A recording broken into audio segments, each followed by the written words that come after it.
Hello students, good morning. कृषि विज्ञान की क्लास में आप सभी का आज फिर से स्वागत है।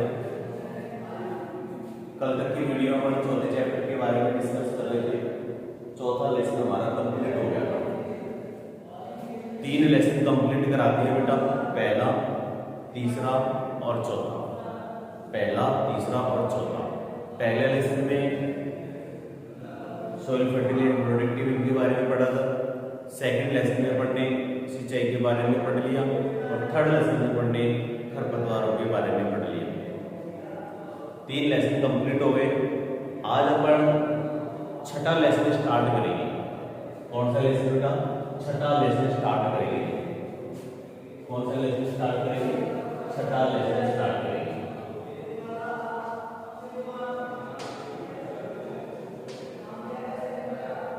छठा लेसन स्टार्ट करेंगे चैप्टर नंबर 6।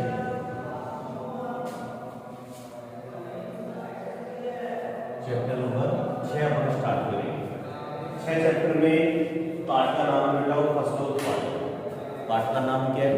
फसलोत्पादन। इस चैप्टर के अंदर अपन फसलों के बारे में डिटेल से अध्ययन करेंगे। कौन सी फसल के लिए इसमें पढ़ने हमारे सिलेबस में 5-6 प्रकार की फसलें। एक तो अनाज वाली फसलें, एक दाल वाली फसलें, उसके बाद में रोकड़ फसलें, कैश क्रॉप फसलें, मसाले वाली फसलें, चारे वाली फसलें। 5 से 6 प्रकार की फसलें पढ़ूंगा। 5 से 6 प्रकार की फसलों का अपन क्या करेंगे? इस चैप्टर के अंदर अध्ययन करेंगे।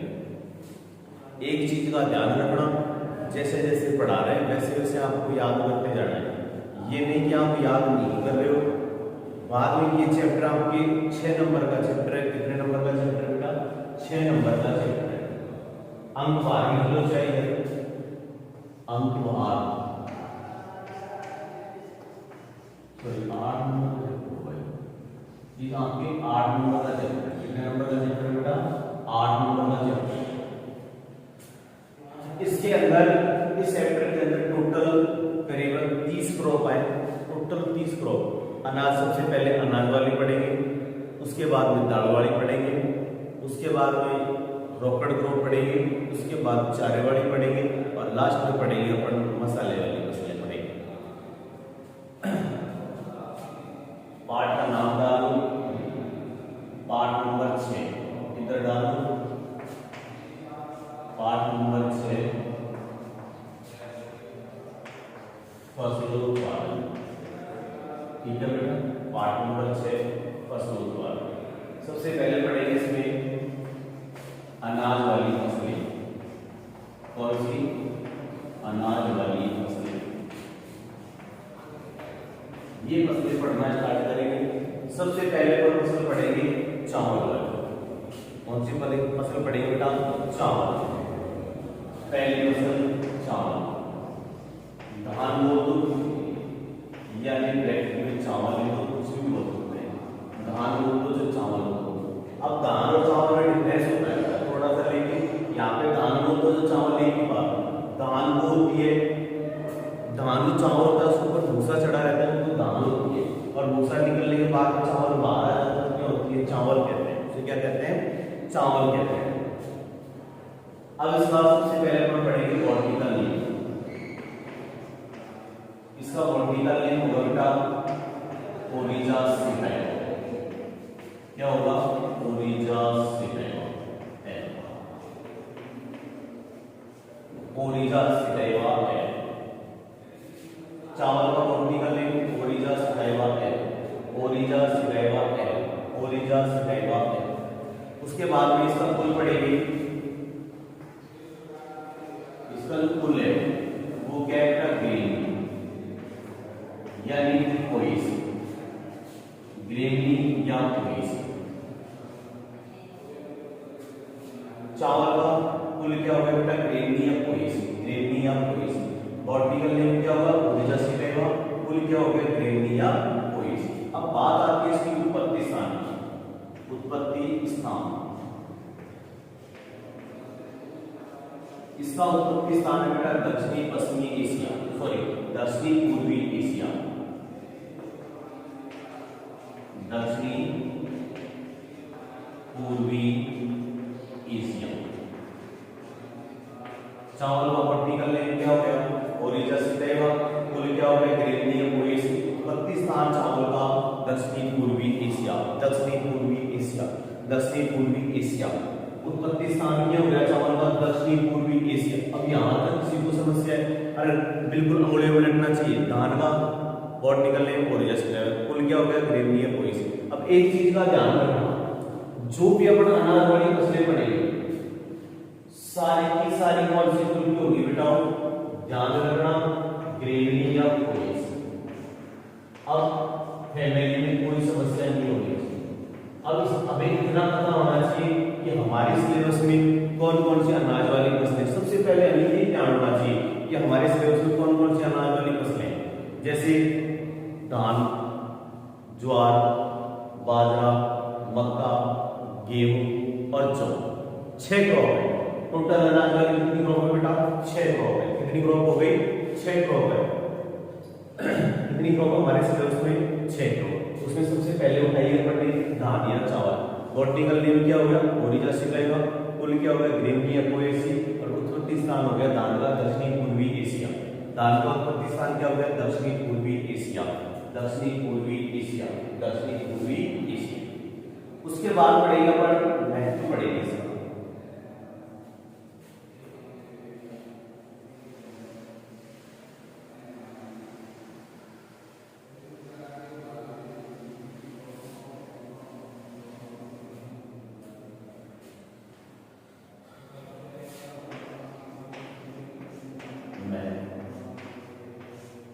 अब धान का महत्व क्या है? एक चीज का ध्यान रखना, धान खाद्यान्न फसलों की सबसे प्रमुख फसल है। यानी सबसे ज्यादा किसको खाया जाता है? धान को ही खाया जाता है। किसको खाया जाता है? धान को खाया जाता है। किसको खाया जाता है? धान में। धान में क्या पाई जाती है? शर्करा भी होती है, स्टार्च भी इसके अंदर होती है, कार्बोहाइड्रेट्स भी होता है, प्रोटीन्स भी होता है। किसके अंदर? धान के अंदर। ये सारी चीजें पाई जाती है। धान का उपयोग अपन जो चावल का उपयोग किसमें करते हैं? अरे कोई मांगलिक वगैरह कार्य होता है उसके अंदर भी तो अपन चावल का प्रयोग करते हैं। अरे जैसे मान लीजिए रामायण का पूजा पाठ होती है उसके अंदर वो पंडित जी नहीं मांगते हैं चावल वगैरह। क्या मांगते हैं? चावल वगैरह मांगते हैं, उसका उपयोग किया जाता है। दूसरी बात जो इसकी पुआल होती है, अरे इसका जो चारा वगैरह होता है उसको अपने टाइल वगैरह आते हैं, टाइल वगैरह को टूटने से बचाने के लिए उनके बीच में उनकी पेटियों में क्या किया जाता है? उनको पैक किया जाता है ताकि वो टाइल वगैरह नहीं टूट के। आप देखते हो टाइल वगैरह खरीदते हो उनका घास सा निकलता हो तो किसके कारण निकलता है? उसका होता है बेटा चावल का भूसा होता है। किसका भूसा होता है? चावल का भूसा है। लिखो चावल खाद्यान्न फसलों में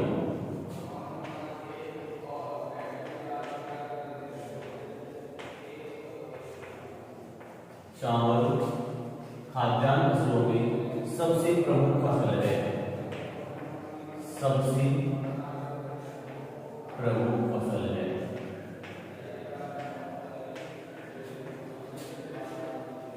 सबसे प्रमुख फसल। ठीक है, यहां तक कोई समस्या नहीं।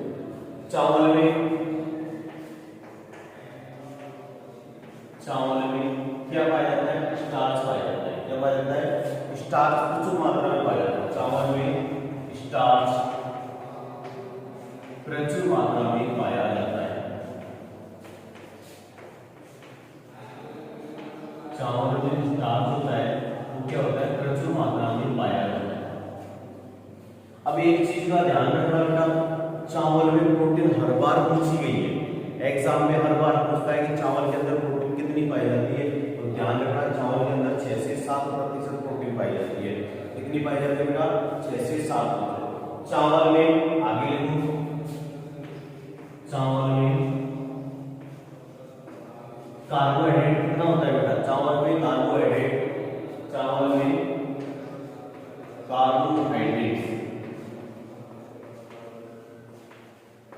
में कार्बोहाइड्रेट 77 से 82%। कितना बेटा? 77 से 82%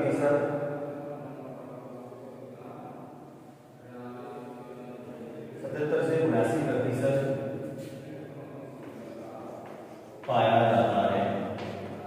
चावल में कार्बोहाइड्रेट कितना पाया जाता है बेटा 77 से 79%। कितने प्रतिशत? 77 से 79%। यदि प्रोटीन की बात करें, यदि चावल में प्रोटीन की बात आती है तो ध्यान रखना चावल में प्रोटीन 6 से 7% प्रोटीन पाई जाती है। आगे लिखिए चावल में 6 से 7%, 6 से 7% प्रोटीन पाई जाती है। बहुत इंपॉर्टेंट लाइन है ये। चावल में कितने प्रतिशत प्रोटीन पाई जाती है? 6 से 7%। जबकि कार्बोहाइड्रेट कितना पाया जाता है? 77 से 79% पाया जाता है। और देखो इसका उपयोग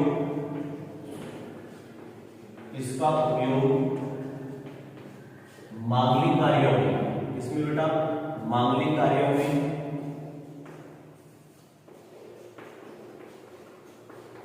मांगलिक कार्यों में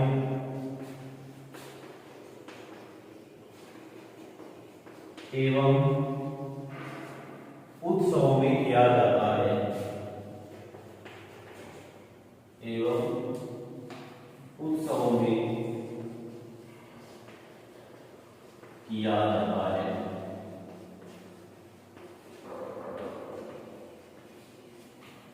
चावल की पुआल का उपयोग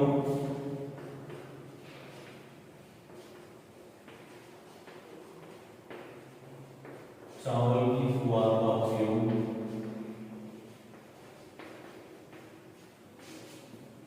चावल की पुआल का उपयोग कांच की सामग्रियों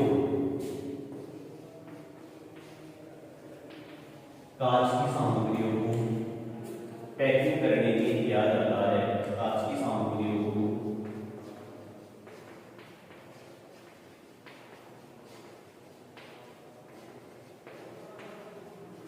पैकिंग करने में किया जाता है।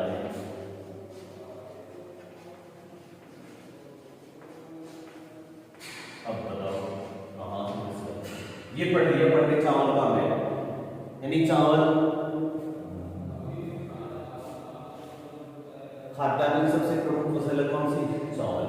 चावल में कार्बोहाइड्रेट 77 से 79%, प्रोटीन 6 से 7% और इसका उपयोग मांगलिक कार्यों में किया जाता है और दूसरी बात उत्सव के अंदर भी किया जाता है। और इसमें जो चावल की पुआल होती है इसका उपयोग कांच की सामग्री होती है उसको पैकिंग करने में किया जाता है। ये हो गया चावल का मैप।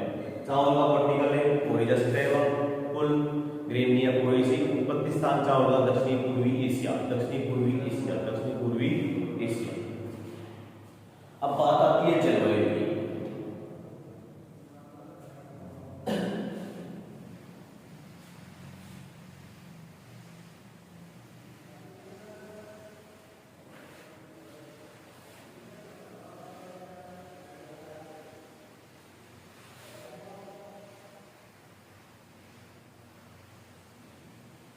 जलवायु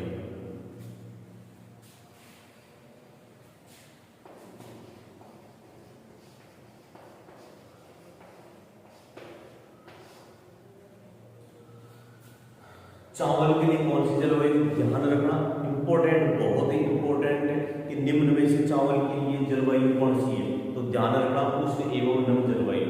चावल के लिए कौन सी जलवायु सर्वोत्तम मानी जाती है? उष्ण एवं नम। चावल के लिए कौन सी जलवायु सर्वोत्तम मानी जाती है? उष्ण एवं नम जलवायु सर्वोत्तम मानी जाती है। देखो चावल की खेती के लिए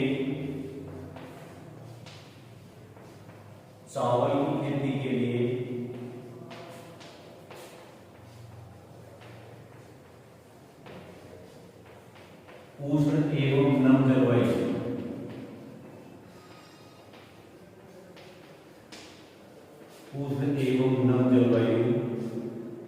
सर्वोत्तम मानी जाती है।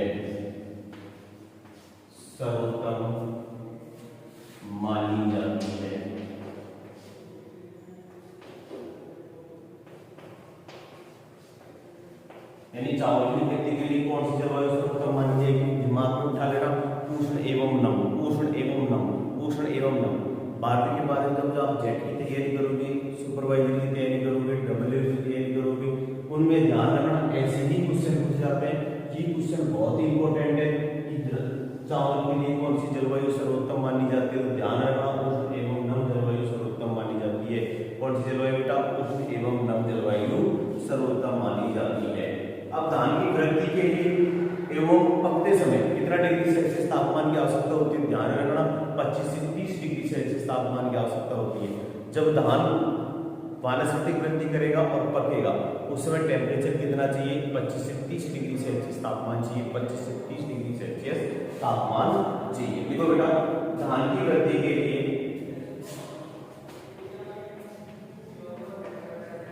धान की वृद्धि के लिए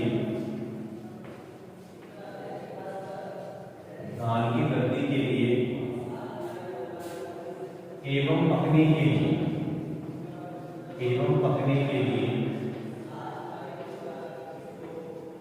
पकने के लिए 25 से 30 डिग्री सेल्सियस 25 से 30 डिग्री सेल्सियस तापमान सर्वोत्तम होता है। तापमान सर्वोत्तम होता है। यानी दो चीजें, तापमान और जलवायु। ये हो गया जलवायु। धान के लिए उष्ण एवं नम जलवायु कितने डिग्री सेल्सियस तापमान? 25 से 30 डिग्री सेल्सियस तापमान। कितने डिग्री सेल्सियस तापमान? 25 से 30 डिग्री सेल्सियस तापमान। अब धान के हमेशा मृदा पूछता है, क्या पूछेगा बेटा? मृदा। हर बार एग्जाम में पूछा जाता है कि धान के लिए कौन सी मिट्टी सर्वोत्तम मानी जाती है? ध्यान रखना, धान के लिए चिकनी, मटियार, दोमट मृदा। कौन सी बताओ? चिकनी, मटियार, दोमट मृदा। धान के लिए कौन सी मृदा सर्वोत्तम मानी जाती है? चिकनी, मटियार, दोमट मृदा। कौन सी मृदा बेटा? चिकनी, मटियार, दोमट मृदा। देखो, धान की खेती के लिए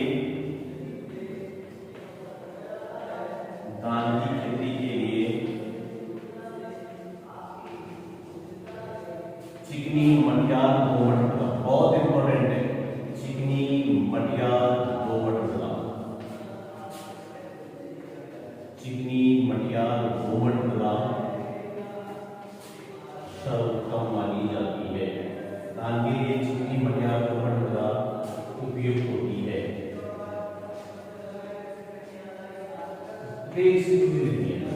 अब इसे मेन चीज क्या है? ध्यान रखना, धान के लिए चिकनी, मटियार, दोमट मृदा। धान के लिए कौन सी मृदा बताओ? चिकनी, मटियार, दोमट मृदा। कौन सी मृदा? चिकनी, मटियार, दोमट मृदा। अब इसके लिए तापमान कितना हो गया? धान के लिए 25 से 30 डिग्री सेल्सियस। धान की जलवायु उष्ण एवं नम जलवायु। धान का बॉटनिकल नेम ओरिजासी रहेगा, फुल ग्रेन नियर ओएसी। और उसके बाद में उत्पत्ति स्थान दक्षिण पूर्वी एशिया। प्रोटीन इसमें 6 से 7% प्रोटीन पाई जाती है। कार्बोहाइड्रेट 77 से 79% पाया जाता है। और क्या नाम से सबसे ज्यादा खाद्यान्न फसलों में सबसे प्रमुख फसल है कौन सी? चावल। अब पढ़ेंगे बेटा खेत की तैयारी। इसमें खेत की तैयारी कैसे करते हैं?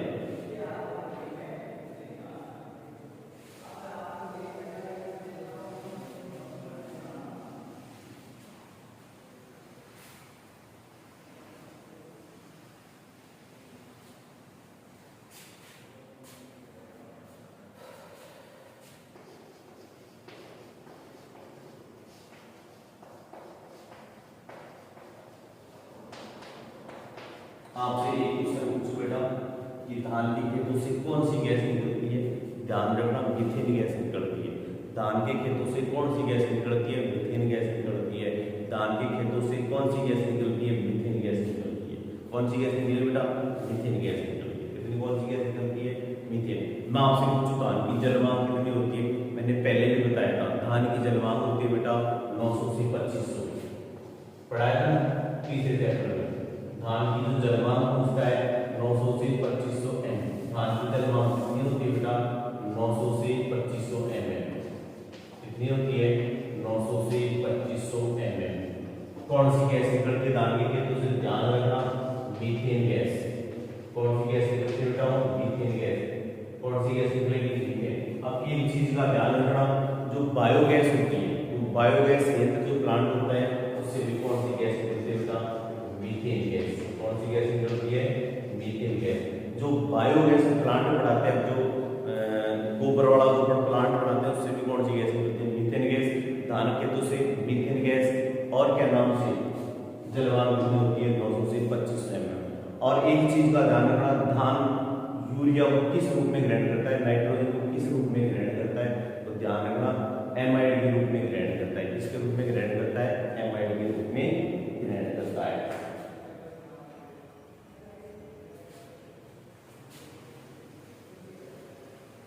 अब देखो बात आती है खेत की तैयारी।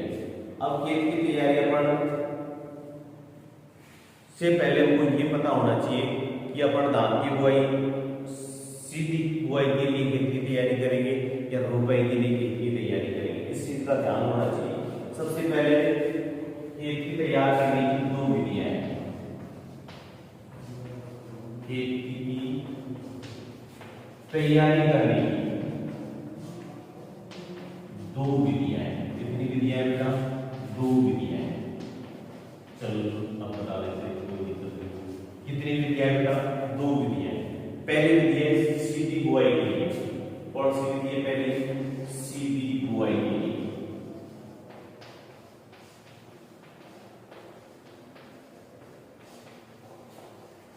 सीधी बुआई के लिए इसमें कुछ भी नहीं करना, आपको करना है धान की फसल में क्या करेंगे कि एक जुताई इस खेत में, एक जुताई मिट्टी को रखने वाले से और दो तीन जुताई किससे कर देंगे, हैरोए कल्टीवेटर से कर देंगे। करने के बाद क्या कर देंगे, उसको अंतिम जुताई के साथ पाटा लगा के क्या कर देंगे बेटा, समतल कर देंगे। और जब अपन बुआई करते हैं उससे कितने दिन पूर्व, 15 दिन पूर्व क्या कर देते हैं, इसमें सिंचाई कर देते हैं। जिससे क्या है, खरपतवार क्या जाएंगे, खरपतवार हो जाएंगे, उन्हें कल्टीवेटर की सहायता से क्या कर दिया जाएगा, नष्ट कर दिया जाएगा। और फिर बाद में अंतिम जुताई करके खेत को भुरभुरा एवं समतल बना दिया जाएगा। ये होगा सीधी बुआई के लिए खेत की तैयारी। क्या बताया, एक जुताई मिट्टी पलटने वाले से, दो तीन जुताई हैवी कल्टीवेटर से कर दी। करने के बाद क्या किया, जब अपन इसमें फसल की बुआई करेंगे उससे कितने दिन पूर्व बेटा, 15 दिन पूर्व। 15 दिन पूर्व क्या करोगे आप, पानी लगा दो। अब पानी लगाने से क्या होगा, खरपतवार क्या होता है, उनका जर्मिनेशन हो जाता है, अंकुरण हो जाता है, जिसके कारण वो क्या हो जाता है, अंकुरण होने के बाद उनको कल्टीवेटर की सहायता से नष्ट कर दिया जाता है और नष्ट करके मृदा को भुरभुरा या समतल बना दिया जाता है। फिर क्या कर दिया जाता है, धान की रोपाई कर दिया। लिखो बेटा इसमें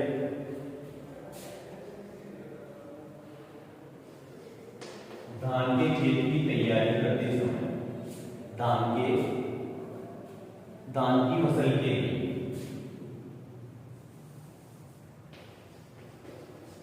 धान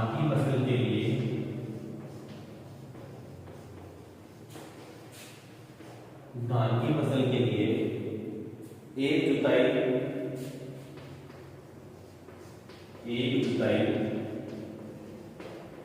मिट्टी पलटने वाले से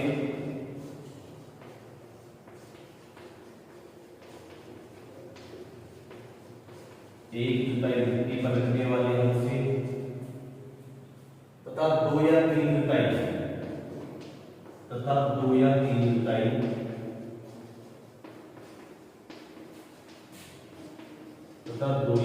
जुताई हैरो या कल्टीवेटर से करके,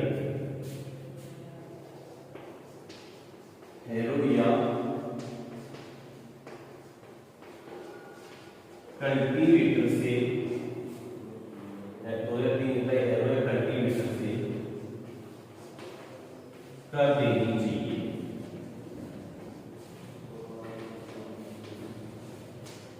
फसल की बुआई करने से पूर्व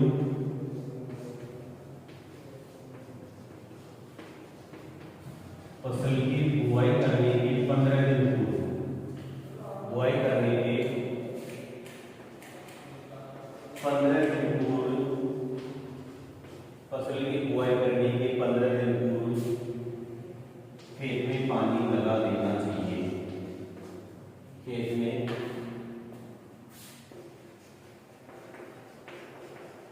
पानी लगा देना चाहिए।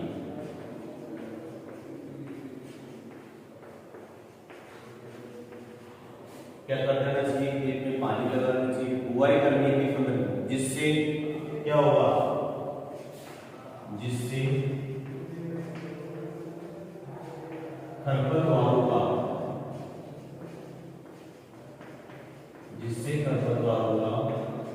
अंकुरण हो जाता है। किसका अंकुरण हो जाएगा, खरपतवारों, जिससे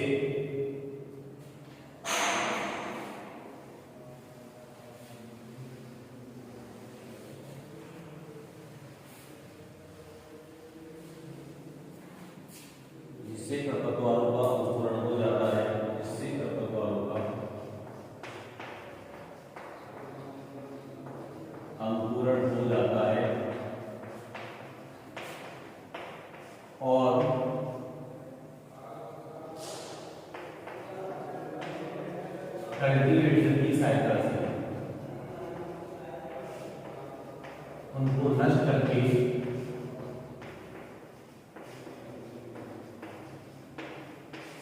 मृदा को भुरभुरा एवं समतल बना दिया जाता है।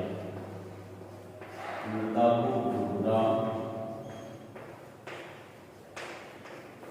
एवं समतल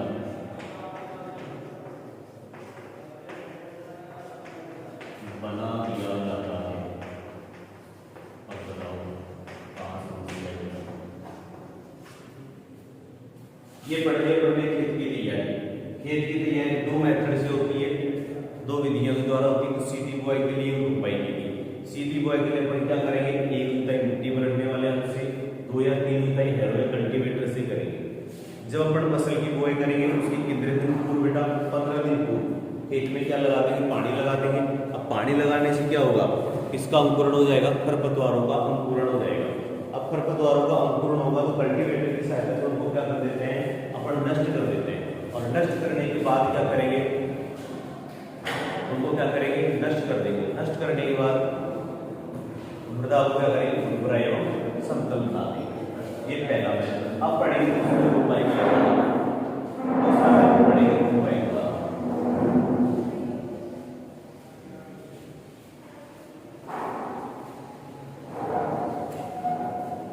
पहला तो पढ़ लिया सीधी बुआई के लिए, दूसरे पढ़ेंगे रोपाई वाला। दूसरा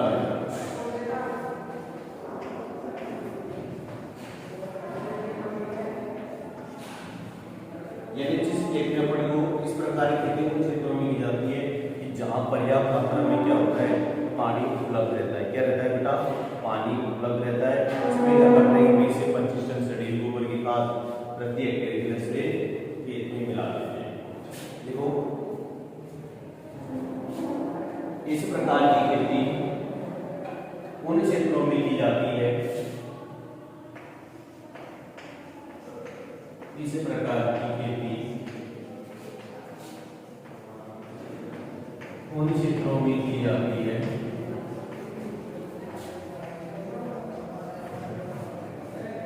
उन क्षेत्रों में की जाती है जहां पर्याप्त मात्रा में पानी उपलब्ध रहता है। जहां पर्याप्त मात्रा में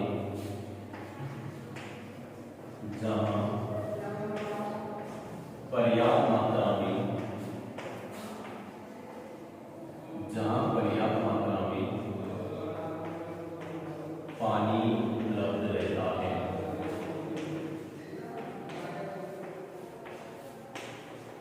यानी इस प्रकार की खेती उन क्षेत्रों में की जाती है कि जहां पर्याप्त मात्रा में क्या उपलब्ध रहता है बेटा?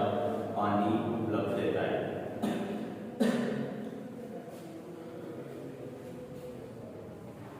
20 से 25 टन सड़ी हुई गोबर की खाद प्रति हेक्टेयर की दर से 20 से 25 टन सड़ी हुई गोबर की खाद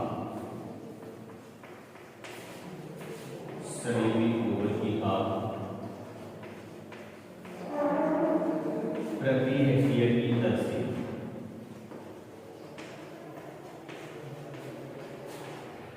मिला देते हैं। ये हो गया बेटा रोपाई के बाद। यानी इस मेथड का प्रयोग कहाँ किया जाता है? ध्यान रखना, इस मेथड का प्रयोग वहां किया जाता है कि जहां पर्याप्त मात्रा में क्या उपलब्ध रहता है बेटा? पानी उपलब्ध रहता है। इसलिए इस मेथड का प्रयोग कहाँ किया जाएगा? और इसमें क्या है? 20 से 25 टन क्या करेंगे? सड़ी गोबर की खाद प्रति हेक्टेयर की दर से क्या करते हैं? इसमें मिला देते हैं। अब पढ़ेंगे इसकी उन्नत किस्म। ये तो क्या पढ़ लिया अपन ने कि खेत की तैयारी कैसे करेंगे? सीधी बुआई के लिए और रोपाई के लिए। अब पढ़ेंगे क्या नाम से? उन्नत किस्म। उन्नत किस्म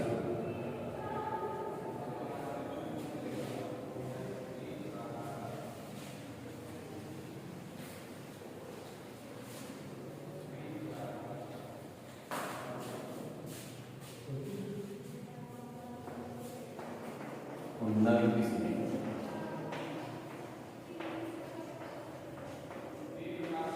अब उन्नत किस्में ध्यान रखना, एक तो रोपाई के लिए उन्नत किस्में, एक सीधी बुआई के लिए उन्नत किस्में, और तीसरी संकर किस्में। इसके लिए पहले तो पढ़ेंगे रूपाई हेतु उन्नत किस्में। रूपाई हेतु उन्नत किस्में यानी जिन किस्मों की रोपाई की जाती है, पौध तैयार की जाती है और उसके बाद रोपाई की जाती है, वो क्या कहलाएंगे? रोपाई हेतु उन्नत किस्में। यानी कौन कौन सी वैरायटी रोपाई के लिए काम में आती है? जैसे माही, सुगंधा, रत्ना, माही, सुगंधा, रत्ना, जया। माही, सुगंधा, रत्ना, जया, चंबल, चंबल, कावेरी, चंबल, कावेरी, बासमती, बासमती और बासमती 370, बासमती 370। ये हो गए रोपाई हेतु उन्नत किस्में। माही, सुगंधा, रत्ना, जया, चंबल, कावेरी, कृष्णा, बासमती, बासमती 370 हुई। माही, सुगंधा, रत्ना, जया, चंबल, कावेरी, बासमती, बासमती 370। यानी माही, सुगंधा, रत्ना, जया, चंबल, कावेरी, बासमती और बासमती 370। अब ध्यान रखना, बासमती का टेस्ट वेट कितना होता है? बासमती का टेस्ट वेट होता है, ध्यान रखना बेटा, 21 ग्राम। यानी टेस्ट वेट का मतलब होता है परीक्षण भार। यानी बासमती चावल का परीक्षण भार क्या होता है? एग्जाम में हर बार पूछा जाता है, आगे कंपटीशन एग्जाम में, कि बासमती चावल का न्यूट्रिशन परीक्षण भार होता है 21 ग्राम। यदि आपसे पूछ ले जाए धान का परीक्षण भार कितना होता है, इसका बेटा धान का परीक्षण भार, धान का परीक्षण भार, धान का परीक्षण भार होता है, ध्यान रखना, 25 ग्राम। और चावल, बासमती चावल कितना हो गया? 21 ग्राम। यानी परीक्षण भार किसे कहते हैं? 1000 बीजों के भार को क्या कहते हैं? परीक्षण भार कहते हैं। और 100 बीजों के भार को सीड इंडेक्स कहते हैं, यानी बीज सूचकांक कहते हैं। अब यदि आपसे पूछे चने का सीड इंडेक्स कितना होता है? 16 से 27 ग्राम होता है। कितना होता है बेटा? 16 से 27। मैंने यहाँ पे इसलिए बता दी बासमती वैरायटी है ये, इसके लिए कितना चाहिए? 21 ग्राम इसका टेस्ट वेट होता है। जबकि धान का टेस्ट वेट होता है वो कितना होता है बेटा? 25 ग्राम होता है। धान का टेस्ट वेट कितना होगा? 25 ग्राम। और बासमती का कितना होगा? 21 ग्राम। क्लियर? चलो, ये तो हो गए बेटा रोपाई की। उनकी माही, सुगंधा, रत्ना, जया, चंबल, बासमती और बासमती 370। ये जो बासमती चावल आता है ना, बासमती, इसके अंदर अलग ही सुगंध आती है। आप सब कभी भी देखना, यदि प्योर बासमती चावल होगा तो उसके अंदर महक आती है। जैसे अपन गंगानगर साइड जाएंगे, गंगानगर साइड जाएंगे, बूंदी साइड जाएंगे, वहां पे चावल होता है बहुत ज्यादा मात्रा में। यदि आप प्योर चावल लेंगे ना बासमती के, सीधी सी उनमें इतनी प्यारी सुगंध आती है, मीठी मीठी सुगंध आती है, इसके लिए अलग ही। इसलिए बासमती और बासमती 370 में सुगंध आती है, इस चीज का ध्यान रखना। अब आगे सीड की बुआई बहुत इंपॉर्टेंट है। सीधी बुआई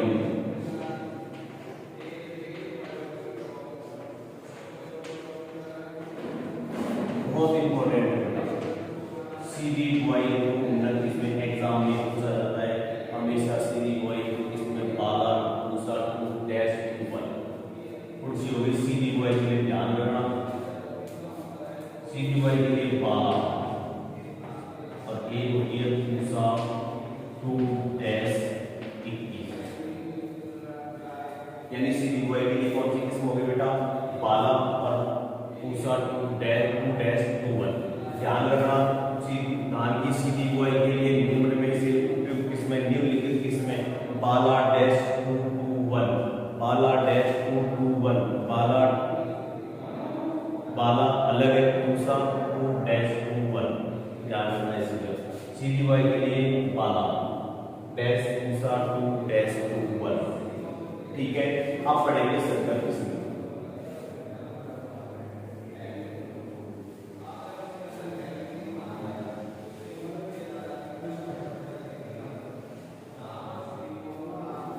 संकर किस्में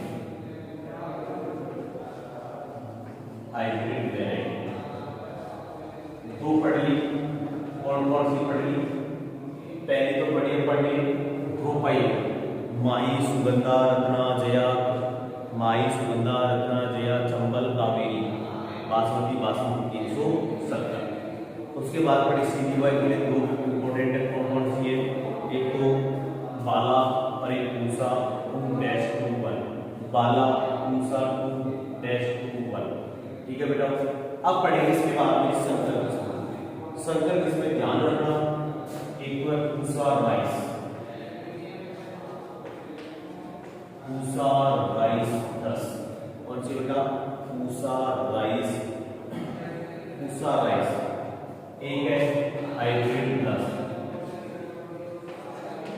पूसा राइस, एक तो ये हो गई, एक हो गई हाइब्रिड 10, एक हो गई पंच संकर धान 1, पंच संकर धान 1, पंच संकर धान 1। एक हो गई पूसा राइस, एक हाइब्रिड 10 पूसा संकर धान 1 और हो गई। अब ये किसमें कहां से निकाली गई थी? पूसा दूध से निकाली गई थी।